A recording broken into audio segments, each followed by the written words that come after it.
अमित परिवार YouTube channel में आप सभी का स्वागत है। आज हम लोग जो है कंप्लीट इन्वर्टर के सेटअप के विषय में जानेंगे कि जैसे हम लोग नया इन्वर्टर लाते हैं तो उसका सेटअप कैसे किया जाए, उसके बारे में क्या होगा, कैसे उसका कनेक्शन होगा, कहाँ से सप्लाई दी जाएगी और ये सब जो स्विचें आप लोग को यहाँ पे दिख रही होंगी, ये सब को किस पे सेट करना है यहाँ पे आप लोग देख रहे होंगे। तो ये जो है हम लोग के लिए बहुत ज़रूरी है ये सब जानना, इसके विषय में सीखना, क्योंकि हम लोग देखते हैं कि नया इन्वर्टर जब ख़रीदा गया, कोई भी ख़रीदता है तो उसके लिए एक टेक्नीशियन या मिस्त्री बुला के ले जाता है। तो आप लोग को वही जो है 2 वायर बैटरी से जोड़ दिया गया। यहाँ पे देखिए पॉजिटिव निगेटिव ये आपका दिख रहा है और यहाँ पे जो है आपका सप्लाई मेंस के लिए ये लीड है, इसको सप्लाई से जोड़ देते हैं। तो ये जो है काम आप लोग स्वयं से कर लें। आप लोग वायरिंग में देखे होंगे, आपके घर में जब वायरिंग की जाती है एक सिंगल वायर निकाल दिया जाता है, तो वो चीज़ें तो ऑलरेडी रहती हैं। तो उन सब का भी हम लोग जो है अभी आगे देखेंगे और उसके विषय में जानेंगे। तो अभी हम लोग स्टार्ट करते हैं यहाँ से। देखिए यहाँ पे आप लोग मैनुअल एक लिखा हुआ है, एक बाईपास लिखा हुआ है। तो मैनुअल क्या है, बाईपास क्या है, पहले इसको जान लें। तो मैनुअल जो है अभी ये देखिए मैनुअल पे है और अभी ये आपका बाईपास हो गया। मतलब ये परमानेंट आपका मैनुअल पे रहने का मतलब ये है कि इन्वर्टर से जो है हमारे सर्किट में सप्लाई जाएगी और हमारा सर्किट का पंखा बल्ब जो भी हम लोग कंप्यूटर वगैरह चला रहे हैं वो चलेगा। लेकिन अगर इन्वर्टर हमारा ख़राब हो गया, कभी इन्वर्टर में शॉर्ट सर्किट हो गया या इन्वर्टर ख़राब हो गया, तो आप लोग को जो है देखे होंगे इन्वर्टर के पीछे से तार निकाल के आप लोग बोर्ड में कुछ लोग लगाते हैं, आप लोग देखे होंगे। तो क्या है कि अगर इन्वर्टर ये आपका जल गया या इसमें शॉर्ट सर्किट हो गया या कोई कमी आ गई और ये हमारा इन्वर्टर वर्क नहीं कर रहा है, तो उस समय आप क्या करोगे, इसको बाईपास पे कर दोगे। अब क्या होगा कि हमारे इन्वर्टर में कोई भी सप्लाई नहीं जाएगी। इस लीड के द्वारा जो सप्लाई मेन से यहाँ से इनपुट कराया जाएगा वो डायरेक्ट जो है हमारे इस सॉकेट के माध्यम से लोड में जाएगा। हमारे इन्वर्टर का जो है अब इनपुट सप्लाई सब ब्रेक कर दिया गया। अब यहाँ से इनपुट यहाँ से होगा मेंस और डायरेक्ट यहाँ सॉकेट 2 सॉकेट आप लोग देख रहे हैं, यहाँ से डायरेक्ट आउटपुट निकल जाएगा। तो आप जब बाईपास कर देंगे तो बाईपास का मतलब है कि आप लोग का जो है डायरेक्ट सप्लाई जो है लोड में जाएगी, इन्वर्टर में किसी भी प्रकार की कोई सप्लाई नहीं जाएगी। तो ये बातें आप लोग ध्यान रखिए कि जब ये मैनुअल पे आप करेंगे तो मैनुअल पे है तो ये इन्वर्टर से वर्क कर रहा है। अब इन्वर्टर जो हमें आउटपुट 220 वोल्ट देगा वो हमें जो है 220 वोल्ट मिलेगा। लेकिन अगर जो है हम इसको बाईपास पे कर देंगे तो जो सप्लाई जितने वोल्ट की हमारे पास आएगी हमारे इन्वर्टर में अब ना जाके डायरेक्ट लोड में चली जाएगी। तो ये फैसिलिटी इन्वर्टर में काफ़ी अच्छी दी गई। कुछ इन्वर्टर जो पहले के हैं उसमें देखा गया कि इन्वर्टर जल गया तो आपके घर का लोड नहीं चल रहा है। अब उसके लिए यहाँ से जो तार आप जोड़े हैं, आउटपुट लोड जोड़े हैं, उस लोड को सप्लाई से लगाना पड़ता था। लेकिन अब क्या है कि इसमें आपका लोड लगा हुआ है, इसको बाईपास कर दिए। अब आपका इन्वर्टर जल गया हो या कुछ भी हो तो वर्क करता रहेगा। तो ये बातें आपको समझ में आ गई होंगी कि मैनुअल और बाईपास। मैनुअल पे इन्वर्टर की सप्लाई आउटपुट में मिलेगी और बाईपास पे जो इनपुट सप्लाई आप देंगे 220 वोल्ट की, वो आपको यहाँ पे आउटपुट मिलेगा जो सप्लाई वोल्टेज खंबे से आएगा, सप्लाई मेंस। तो ये बातें आपको समझ में आ गई होंगी। अब हम लोग आगे देखते हैं। देखिए मेंस लीड है सप्लाई के लिए। ये देखिए अभी जो है इसका भी कनेक्शन हम लोग करेंगे, यहाँ से देखेंगे, यहीं से सप्लाई इनपुट कराएंगे। तो अब देखिए आउटपुट सॉकेट यहाँ पे लिखा हुआ है। तो सप्लाई आउटपुट निकालने के लिए, अपने घरों में ले जाने के लिए, लोड लगाने के लिए इसमें 2 सॉकेट दिया गया है। और कई इन्वर्टर में तो एक ही सॉकेट रहता है, लेकिन इसमें जो है 2 सॉकेट दिया गया है। तो इससे बेनिफिट ये है कि लोड हम लोग यहाँ से जो है ज़्यादा लगा लें या फिर जो है उसी हिसाब से हम लोग लगा लेते हैं। अब बात आती है देखिए यहाँ से जो है इन्वर्टर की डिटेल के बारे में, क्योंकि आपका इन्वर्टर कभी ख़राब हो गया, जल गया और इन्वर्टर आपका वारंटी गारंटी में है तो आप लोग कंप्लेन भी नहीं कर पाते हैं। तो उसको हम लोग कैसे देखेंगे और जानेंगे। तो कंप्लेन करने की बहुत बड़ी बात होती है कि कंप्लेन कैसे किया जाए। तो कंप्लेन करने के लिए आप लोग देखेंगे कि यहाँ पे इसका मॉडल नंबर लिखा हुआ है। तो आप जब कंप्लेन करोगे, कंप्लेन करने के लिए टोल फ्री नंबर इस पर दिया हुआ है। अभी टोल फ्री नंबर आपको दिखा देते हैं। तो टोल फ्री नंबर दिया हुआ है, या फिर आप गूगल से जो है जिस कंपनी का इन्वर्टर हो आप लोग सर्च कर लें कि जो है जैसे एक्साइड का है तो Exide customer care service centre number या कस्टमर केयर नंबर, आपका जो है ल्यूमिनस का है तो ल्यूमिनस सर्विस सेंटर या कस्टमर केयर नंबर। तो इस टाइप से जो है आपको उसका नंबर मिल जाएगा और उस पर आप कंप्लेन करेंगे। तो जब आप कंप्लेन करेंगे, अभी हम इन्वर्टर का जो है दिखा देते हैं। इस इन्वर्टर का देखिए, इस इन्वर्टर के लिए इसका जो है टोल फ्री नंबर यहाँ पे दिया हुआ है 180010355454। तो इस टोल फ्री नंबर पे जब हम लोग कॉल करेंगे और जब कॉल हमारी कनेक्ट हो जाएगी तो कनेक्ट होने के बाद हम लोग से कुछ जो है डिटेल पूछे जाते हैं जो अक्सर आप लोग बता नहीं पाते हैं। तो अभी इसको ध्यान से टोल फ्री नंबर, ये आपका इन्वर्टर होगा तो इन्वर्टर पे एक स्लिप लगी रहती है, उसी स्लिप के माध्यम से बताना रहता है। तो अब हम लोग कॉल किए, कॉल करने के बाद हमें जो है कुछ डिटेल पूछा जाएगा। वो डिटेल कहाँ से मिलेगा हम लोग उस पर अब चलते हैं। अब हमसे डिटेल पूछी जाएगी तो डिटेल में आपसे पूछा जाएगा मॉडल नंबर। तो मॉडल नंबर आप बताओगे GQP12V 1050VA, ये आपको दिख रहा होगा। तो इस इन्वर्टर का मॉडल नंबर हो गया GQP12V 1050VA। तो आप लोग ये जो है मॉडल नंबर बताएंगे तो फिर आगे आपकी प्रक्रिया, आपका नाम, एड्रेस, मोबाइल नंबर और इसमें क्या प्रॉब्लम है वो चीज़ें पूछी जाएंगी। तो आप उतना चीज़ें आप शेयर करोगे। तो ये आप लोग याद रखिए, इसको जानते रहिए। और आपका इन्वर्टर कब का बना हुआ है यहाँ पे देखिए दिया हुआ। अगर आपसे पूछा जाता है इन्वर्टर का मैन्युफैक्चरिंग क्या है तो यहाँ पे देखिए 8/2020 का है। और चीज़ें प्राइस वगैरह से कोई मतलब तो है नहीं। तो आप लोग इसको ध्यान देंगे कि हम मॉडल नंबर, जब हम टोल फ्री पे कॉल करेंगे तो हमसे मॉडल नंबर पूछा जाएगा, हम मॉडल नंबर बता देंगे तो हमारी कंप्लेन के लिए आगे प्रक्रिया जो है बढ़ाई जाएगी। तो आगे प्रक्रिया बढ़ाई गई, वहाँ पे अल्टरनेट नंबर अपना देंगे और एड्रेस नोट कराएंगे, नाम बताएंगे। इतनी चीज़ें हो गई। तो ये काम आप लोग कर लें कॉलिंग के लिए, क्योंकि लगभग लोग कॉलिंग नहीं कर पाते हैं। तो आप लोग इस पर ध्यान दें कि ये कॉलिंग कैसे करनी है। टोल फ्री नंबर पे हम कॉल किए, अपना मॉडल नंबर बता दिए। मॉडल नंबर अब 1050VA क्या है तो इस हिसाब से लोड है, इसकी कैपेसिटी इस हिसाब से लोड लेगा। जितना अधिक VA का आप इन्वर्टर लेंगे उतना अधिक लोड जो है वहन करेगा, उतना अधिक लोड आप इस पर लगा सकते हैं। जैसे 850VA का उपलब्ध है, 1000VA का मार्केट में उपलब्ध है, 1050VA, 1450VA, कई इन्वर्टर हैं आपके पास आपके मार्केट में। तो आप लोग जो है VA जितना बढ़ाएंगे आप उस पर लोड उतना ज़्यादा डाल सकते हैं।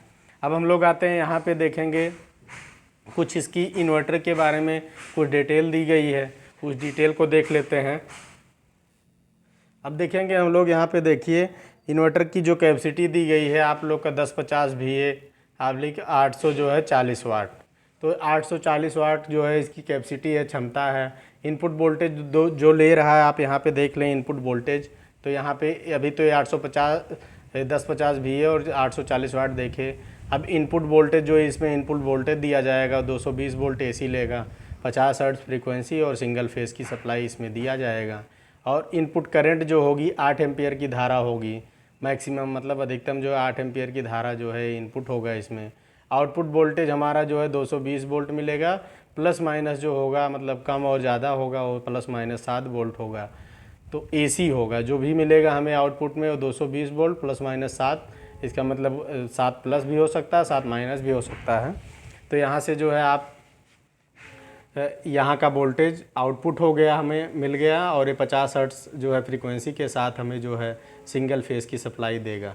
और ये जो है आउटपुट करंट जो देगा 8 एम्पियर मैक्सिमम, ठीक है। पावर फैक्टर इसका 0.8 है। तो इसकी डिटेल है। अभी आपको यहाँ पे एक दिखाई दे रहा होगा प्रेस टू रीसेट। अब एक क्या चीज़ है इसको भी आप लोग जानते रहे हैं। तो इसके लिए आप लोग देखे होंगे आपके यहाँ सर्किट जो आप यहाँ पे लोड दिए हैं, इस लोड में अगर कोई शॉर्ट सर्किटेड लोड लग गया या ये इन्वर्टर ओवरलोड हो गया या इन्वर्टर से कोई भी वायरिंग फॉल्ट आ गई, मतलब बाहर आपके घर में जो वायरिंग है उसमें शॉर्ट सर्किट हुआ या फिर आप इसे लोड किए करेंगे तो ये जो है आपका ये बाहर हो जाएगा। यहाँ पे जो आपका ये यहाँ पे फ्यूज लगा होता है, ये जो है यहाँ से आपका ये स्विच टाइप में है तो ये आपका क्या होगा बाहर हो जाएगा। जब ये बाहर हो जाएगा तो हम लोग क्या करें कि इसी को आगे पुश कर देंगे। जब इसे हम पुश करेंगे तो फिर अगर इन्वर्टर में और कोई फॉल्ट नहीं रहेगी तो हमारा ये जो इन्वर्टर फिर वर्क करने लगेगा। तो ये प्री टू रीसेट अर्थात हम कहेंगे कि शॉर्ट सर्किट या ओवरलोड हो जाने पे हमारा जो है बाहर की तरफ आ जाएगा, इसी को हम जो है पुश कर देंगे तो हमारा फिर ये इन्वर्टर वर्क करने लगेगा। अर्थात हम कहें कि इन्वर्टर को सेफ्टी के रूप में काम करेगा, इन्वर्टर को जलने से बचाएगा। तो ये प्रेस टू रीसेट आप लोग समझ गए क्या है। ये जब बाहर आ गया हो तो आप समझ लीजिए इन्वर्टर ओवरलोड हुआ था या फिर शॉर्ट सर्किट हुआ था, ठीक है। इन्वर्टर से जो लोड जुड़ा था वो ओवरलोड हुआ था या फिर जो है शॉर्ट सर्किट हुआ था। तो ये बातें आपको समझ में आ गई होंगी और यहाँ की डिटेलें आपको समझ में आ गई और ये आपका मॉडल नंबर समझ में आ गया। कंप्लेन कैसे करनी है वो आपको समझ में आ गया होगा। तो अब देखिए जो है अब हम लोग चलते हैं आगे देखते हैं क्या चीज़ें हैं। अब हम लोग यहाँ पे देख लें तो ये जो है आपका यहाँ पे देखेंगे नॉर्मल लिखा हुआ है, यहाँ पे UPS लिखा हुआ है। तो ये नॉर्मल UPS की ये देखिए अप डाउन हो रहा है तो ये नॉर्मल यूपीएस का मतलब क्या है? तो देखिए, जब आपका इन्वर्टर नया लेके आए हैं तो आपको ध्यान किस पे देना है? तो ध्यान देना है कि ये नॉर्मल का मतलब क्या है, यूपीएस का मतलब क्या है। तो नॉर्मल का मतलब ये है कि जब आपको अपने घर पे जो है घरेलू लोड जैसे बल्ब पंखा चलाना हुआ तो आप नॉर्मल पे रखेंगे।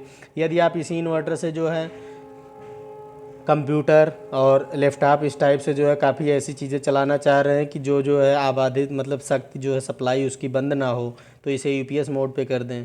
तो आप लोग जो है यूपीएस का मतलब अनइंटरप्टेड पावर सप्लाई, जो आपके कंप्यूटर में यूपीएस लगता है वो मिली सेकेंड में जो है सप्लाई को ऑन कर देता है। तो जब आप इसे इस मोड में ऑन कर देंगे तो यूपीएस मोड पे काम करेगा। अब जैसे सप्लाई गई तुरंत आप लोग देखे होंगे आपके घर का बल्ब जल के फिर बुझ के फिर जलता है, आप लोग देखे होंगे। तो अगर यूपीएस मोड पे किए हैं तो आपको पता भी नहीं लगेगा कि आपके घर की लाइट कब चली गई और कब जो है आ गई।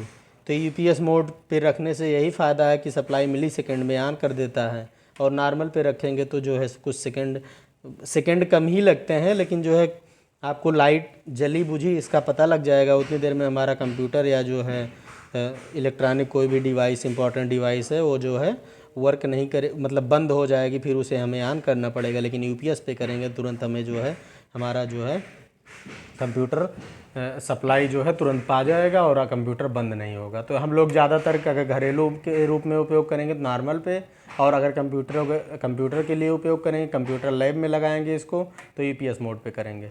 ठीक है, तो ये बातें ध्यान रखेंगे। तो अभी हम नॉर्मल मोड पे रहने देते हैं क्योंकि हमें जो है घरेलू के लिए उपयोग करना है। अब यहाँ पे देखें एनसी, ईसी और एचसी क्या है, तो ये आप लोग समझ लें। यहाँ पे क्या है ये चीज़, तो यहाँ पे देखेंगे तो ए आपका एनसी मतलब नॉर्मल चार्जिंग, ईसी मतलब इन्हेंस चार्जिंग, और एचसी मतलब हाई चार्जिंग, या फिर आप लोग हिंदी भाषा में कह सकते हैं कम चार्जिंग, मीडियम चार्जिंग और हाई चार्जिंग। ठीक है, तो अब आप लोग को रखना किस पे है, तो हम लोग जो है ज़्यादातर इसको जो है एनसी पे रखते हैं। ठीक है, नॉर्मल चार्जिंग पे, क्योंकि हमारी जो बैटरी है या बैटरी का अभी हम लोग यहाँ पे डिटेल देखे थे, अभी यहाँ पे डिटेल देखे थे। देखिए इन्वर्टर की डिटेल हम लोग यहाँ देखे थे, तो यहाँ डिटेल में आप लोग देख लें। यहाँ पे input 8 ampere maximum, output 8 ampere maximum. ठीक है, तो इसी टाइप से हम लोग का जो है यहाँ पे है एनसी और जो है एचसी, ईसी।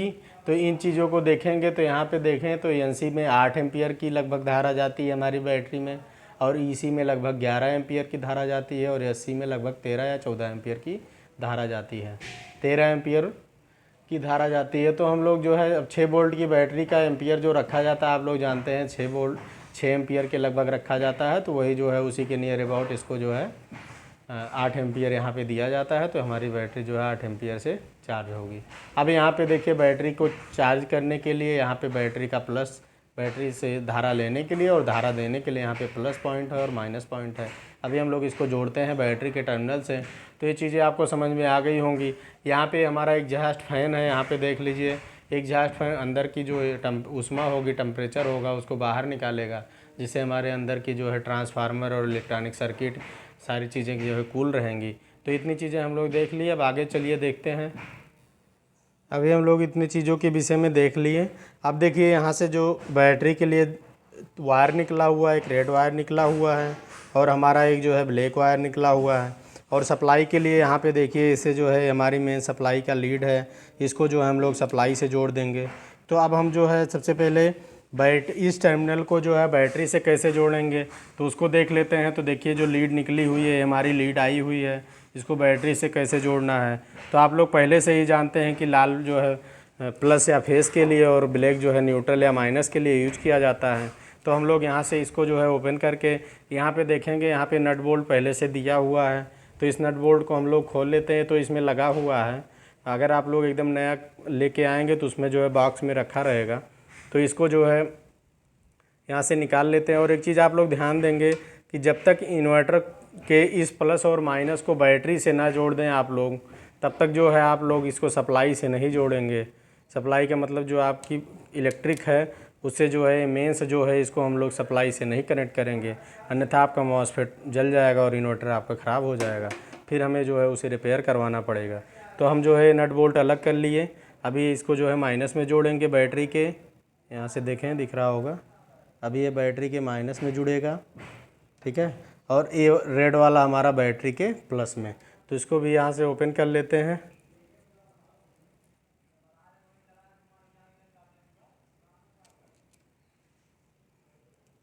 अब हम लोग जो है बैटरी का प्लस और माइनस देख लेते हैं। देखेंगे बैटरी के टर्मिनल के जस्ट बगल में यहाँ पे देखिए बैटरी का एक प्लस जो है प्लस बना हुआ है बैटरी पे। देखिए ये प्लस हो गया बैटरी का। तो प्लस में रेड वाला जोड़ देंगे और माइनस जो है हमारा ये माइनस है। तो यहाँ माइनस देखिए माइनस का सिंबल बना हुआ है। तो इसमें जो है ब्लैक वाला हम जोड़ देंगे। तो सबसे पहले हम लोग जोड़ देते हैं जो है अपना ब्लैक वाला माइनस में। तो यहाँ से माइनस जोड़ दीजिए ब्लैक, इसको इसमें जोड़ देते हैं। ब्लैक को किस में जोड़ना है? माइनस में। तो ये जो है आप लोग यहाँ से कनेक्शन इसका कर दीजिए। तो इसको जो है इसमें लगा देते हैं। इस वायर को यहाँ से अंदर ले लें। आप लोग इसको यहाँ भी लगा सकते हैं। तो हम लोग इसको यहीं पे लगा देते हैं अभी। इसके बाद इसको जो है ये वार्सल दिया हुआ है, ये वार्सल यहाँ पे लगा के इसको जो है आप लोग इसका कनेक्शन जो है थोड़ा अच्छे से करेंगे, जिससे जो है ढीला ना रहे, जो है इसका कांटेक्ट अच्छे से बना रहे। तो ये आप लोग को समझ में आ रहा होगा। ये तो मान लीजिए आप लोग जानते हैं, लेकिन अगर कुछ लोग नहीं जानते हैं तो उस पर ध्यान देंगे। ये माइनस वाला जो है ब्लैक वाला हम माइनस पे जोड़ देंगे और जो है रेड वाला प्लस पे। तो इसको जो है हम लोग अच्छे से टाइट करेंगे रिंच के माध्यम से। अगर जो है आपके पास रिंच उपलब्ध ना हो तो ले लें। स्पैनर जो है बहुत ज़रूरी है। यहाँ से एक साइड से जो है घूम रहा है तो इसको यहाँ से पकड़ लेते हैं। यहाँ पे जो कांटेक्ट बने वो अच्छा सा बने, ढीला ना रहे। तो यहाँ से जो है ये आपका हो गया, लग गया। अब हम लोग चलते हैं प्लस पे, जो है प्लस वाला जो है प्लस पे जोड़ देते हैं। तो ये आप लोग देख रहे हैं यहाँ पे प्लस लिखा हुआ। प्लस पे हमको कौन सा वायर जोड़ना है? तो हम लोग जानते हैं रेड वायर जोड़ना है। तो ये रेड वायर इसको भी हम लोग यहाँ से ट्रॉली के अंदर कर लेते हैं। फिर जो है यहाँ पे देखिए, जैसे आप लोग यहाँ पे लगाएंगे चिंगारी निकलेगी, ये देखिए। तो आप लोग को यहाँ पे डरने की ज़रूरत नहीं है कि जो है आपको इलेक्ट्रिक लग जाएगा या विद्युत झटका लगेगा। तो आप लोग यहाँ पे जैसे लगाएंगे तैसे हमारे इन्वर्टर में जो सप्लाई इनपुट होती है तो चिंगारी निकलेगी। तो उसको जो है डरने की ज़रूरत नहीं है, आपको इलेक्ट्रिक भी नहीं लगेगा। यहाँ पे देखिए, यहाँ से जो है ये हो गया। अब ये जो है चिंगारी निकल रही है, लेकिन जो है हम यहाँ पे अब जो है इसको नट बोल्ट के माध्यम से इसको जो है यहाँ पे कस देंगे। अब ये आपका हो गया। तो ये जो है प्लस पे लग गया हमारा। इसको अच्छे से जो है आप लोग टाइट कर देंगे।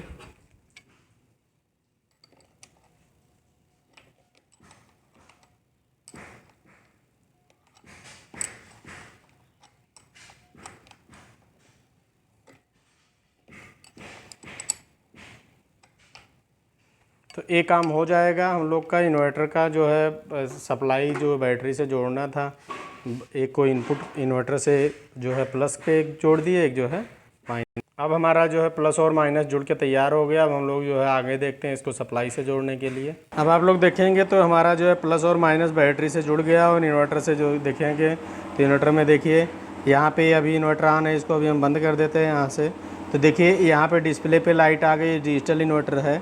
अब इन्वर्टर में फ्रंट पे कुछ बातों को ध्यान देना है। जैसे हमारा इन्वर्टर जो है देखिए यहाँ पे जो है एसी का सिंबल बना हुआ है और यहाँ पे लिखा हुआ है प्योर साइन वेव। एक मिनट लाइट बंद कर देते हैं थोड़ा सा। यहाँ पे देखेंगे तो यहाँ पे लिखा हुआ प्योर साइन वेव, आप लोग को दिख रहा होगा। तो अर्थात ये इन्वर्टर जो है प्योर साइन वेव है। तो जब हम लोग इन्वर्टर ख़रीदें तो साइन वेव इन्वर्टर ही ख़रीदें, क्योंकि इस इन्वर्टर से फ़ायदा क्या है कि आप लोग जब देखे होंगे जब आपके घर में लाइट रहती है तो आपका पंखा आवाज़ नहीं करता है, लेकिन जैसे जो है हमारे घर की लाइट गई पंखा घूं घूं की आवाज़ करता है। तो उसमें दिक्कत क्या है कि वो एसी फ़ैन है और उसमें डीसी सप्लाई जाती है, अर्थात प्योर एसी नहीं जाती है, जिसके कारण वो पंखा आवाज़ करने लगता है। अगर आप अपने घर में प्योर साइन वेव इन्वर्टर लगवाएंगे, जो प्योर साइन वेव यहाँ पे लिखा हुआ है देखिए, तो ये प्योर साइन वेव इन्वर्टर अगर आप अपने घर में लगवाएंगे तो लाइट रहेगी तब भी पंखे की आवाज़ वैसे रहेगी, और लाइट नहीं भी रहेगी तब भी पंखे की आवाज़ उसी टाइप से ही रहेगी। तो आप लोग इस बात को ध्यान दें कि आप लोग अपने घर में जो है प्योर साइन वेव इन्वर्टर लगवाएं। एक आता है स्क्वायर वेव और एक है आपका साइन वेव और एक जो है आपका जो नॉर्मल आता है वो। तो आप लोग की जो है साइन वेव आप लोग के लिए इन्वर्टर काफ़ी बेस्ट रहेगा। अब यहाँ पे डिजिटल डिस्प्ले, यहाँ से जो है सारा जो है सप्लाई कितनी आ रही है, इनपुट कितना जो है आउटपुट हमें मिल रहा है और कितना जो है हमें हमारी बैटरी चार्ज है, इन चीज़ों को जो है यहाँ से देखा जा रहा है। तो ये साइन वेव है, यहाँ से देखिए ऑन ऑफ करने के लिए है। जैसे ही हम ऑन किए हमारा यहाँ पे बैकअप ऑन हो गया। देखिए अभी जो है ऑन कर दिए मतलब बैकअप ऑफ है। तो अब जो है हमारा इन्वर्टर जो है अभी चार्ज नहीं हो रहा, मतलब ऑन नहीं है, ऑफ़ है। तो अभी बैकअप हम ऑन कर देते हैं। अब इतना करने के बाद इतना कनेक्शन हमारा हो गया है। अब हम लोग इसको जो है यहाँ पे इसकी लीड है, इसको हमें सप्लाई से जोड़ना है। तो इसको हम लोग सप्लाई से जोड़ने के लिए इसको बोर्ड से कनेक्ट करते हैं। अब इस लीड को यहाँ पे है, इसको हम लोग बोर्ड से यहाँ से कनेक्ट कर देते हैं। हमारा बोर्ड है, इसको यहाँ से लगा देते हैं। अब लगाने के बाद जैसे हम यहाँ से ऑन करते हैं तो देखते हैं, अब देखेंगे जैसे ऑन किया गया अब हमारा इन्वर्टर अभी कुछ देर में चार्जिंग होने लगेगा। यहाँ से देखें ये चार्जिंग के लिए है। देखिए चार्जिंग शुरू हो गई हमारी और ये बैकअप अभी बंद हो गया। अभी जो है चार्ज होगा हमारा यहाँ से। अब इस डिस्प्ले से आप लोग सारा डाटा यहाँ से देख सकते हैं। यहाँ पे देखेंगे ध्यान से तो आपको दिखाई देगा। यहाँ पे जो है मेंस ऑन है। मेंस ऑन में जो है आपका 223 और 222 वोल्ट आ रहा है यहाँ से। ये देखिए 222, 23, 21 के लगभग जो है ये हमारा जनरेटर अभी चल रहा है। तो जनरेटर हमें दे रहा, हमारा बैटरी कितनी चार्ज है 12.7 वोल्ट। यहाँ से देख लें अभी जो है थोड़ा क्लियर दिखाई। मेंस ऑन 220 वोल्ट, इनपुट 219 के लगभग, वो 20 आप लोग रेशियो मानेंगे। बैटरी जो हमारी चार्ज है कितना है देखेंगे 12.7 वोल्ट। ठीक, आगे देख लें अभी और भी चीज़ें आएंगी। लोड कितना है वो सब चीज़ें आएगा अभी हमारे पास। ठीक है, तो अभी लोड नहीं दिया गया, अभी हम इस पर लोड दे देते हैं, फिर हमें लोड का ब्यौरा मिलेगा। आप लोग देखें चार्ज हो रहा है। यहाँ से इसको बंद कर दें तब भी वो चार्ज होता रहेगा और वही अभी बाईपास पे कर दें कि इसकी इन्वर्टर की चार्जिंग बंद हो जाएगी और मैनुअल पे किए रहेंगे तो इन्वर्टर चार्ज होगा, इन्वर्टर वर्क भी करेगा। देखिए लोड के लिए एक सिंगल वायर बोर्ड से आया हुआ है। यहाँ से ये सिंगल वायर आया हुआ है, फिर इसको जो है ये टॉप इसमें लगा दिया गया है। टॉप जो है इस साइड में लगाया गया है। देखेंगे पिन जो है तो एक इधर की पिन है और एक ये पिन है, तो इस वाली पिन में लगाया गया है। अब इसको जो है हम लोग, अब ये वायर केवल फेस के लिए आया है। अब इसका जो है हम लोग फेस यहाँ से टेस्ट कर लेंगे, तो जिसमें फेस होगा उसी में ये वायर लगाया जाएगा। तो इसका जो है हम लोग फेस यहाँ से फेस टेस्टर के माध्यम से चेक कर लेते हैं। तो देखेंगे हमारा फेस इसी में है, यहाँ पे देख लीजिए। अब ये हो गया, देखिए ये लोड के लिए हमारा है और हमने फेस को चेक कर लिया। तो एक में फेस है हमारा, इसमें फेस है। यहाँ से देखिए हमारा टेस्टर का बल्ब जल रहा है। यहाँ से देखिए इसको हमने हटा दिया, उंगली लगा दिया तो ये हमारा जल रहा है, तो फेस इसी में है। अभी जो हमारा ब्लू वायर है इसको फेस से कनेक्ट करना है, तो हमने टॉप में इसको टॉप से आप लोग कनेक्ट कर देंगे, जिससे यहाँ से कॉन्टेक्ट जो है अच्छा बनता है, तो हमारे घर में सप्लाई अच्छी जाएगी और यहाँ पे स्पार्किंग वगैरह नहीं होगी। जैसे हमने इसको लगाया यहाँ से तैसे हमारे घर का फ़ैन और एलईडी सब सारी चीज़ें चलने लगी। और देखिए आपको उजाला भी मिला होगा। यहाँ से इसको निकालते हैं तो देखिए अभी ये अंधेरा हो गया है। अभी जो है जैसे हम इसको इसमें लगा देते हैं, देखिए उजाला आ गया। तो इस टाइप से जो है आप लोग ये लोड एक दे दिए और चेक कर लेंगे, फेस में ही लोड का वायर जोड़ेंगे। और ये जो सिंगल वायर लगाया जा रहा है इसमें देखिए एक में फेस है, एक में न्यूट्रल है, कुछ भी नहीं है। तो यहाँ पे जो है हमारा फेस है। अब न्यूट्रल वायर जो मतलब इसमें एक ही वायर लगाया जा रहा है, न्यूट्रल क्यों नहीं लगाया जा रहा है? तो जो हमारी ये लीड है, जो मेंस लीड है, इसके न्यूट्रल से इसका न्यूट्रल कनेक्ट है। तो हम लोग इसके न्यूट्रल को जो है हम लोग यहाँ से देखेंगे तो यहाँ से जो है इस बोर्ड से कनेक्ट किए हैं, बोर्ड में न्यूट्रल लगा हुआ है। तो फेस है हमारा इन्वर्टर से आ रहा है और न्यूट्रल यहाँ से जा रहा है। जब आप इसको निकाल लोगे तो देखिए आपका एक जो है आपके घर का पंखा चल रहा है तो बंद हो जाएगा, क्योंकि ये न्यूट्रल यहाँ से निकल गया। तो न्यूट्रल यहीं से दिया जाता है, इसीलिए हमें एक तार लगाने की ज़रूरत पड़ती है। देखिए जैसे हमने लगाया बल्ब जल गया, निकाल लिया बल्ब बुझ गया। ठीक है, अभी आप लोग यहाँ से इसको ध्यान देंगे इन बातों को। न्यूट्रल इसके माध्यम से हमारे जो है सर्किट में आता है और फेस जो है हमारा एक सिंगल वायर ले जाके वहाँ पे जोड़ दिए हैं। तो इसी के न्यूट्रल से जो है कनेक्ट है इन्वर्टर का न्यूट्रल, तो यहाँ से न्यूट्रल जुड़ गया। ठीक है, तो ये काम हो गया आपका। अब एक काम हम लोग और देख लेते हैं छोटा सा। अब हम लोगों ने काफ़ी चीज़ों को देख लिया, तो अब हम लोग के लिए एक चीज़ बता है, जो बैटरी में जान होती है। बैटरी में अगर पानी नहीं है तो कुछ भी नहीं है। तो देखिए यहाँ से हमारा ये जो है इंडिकेटर है, वाटर लेवल इंडिकेटर है, वाटर लेवल बताता है।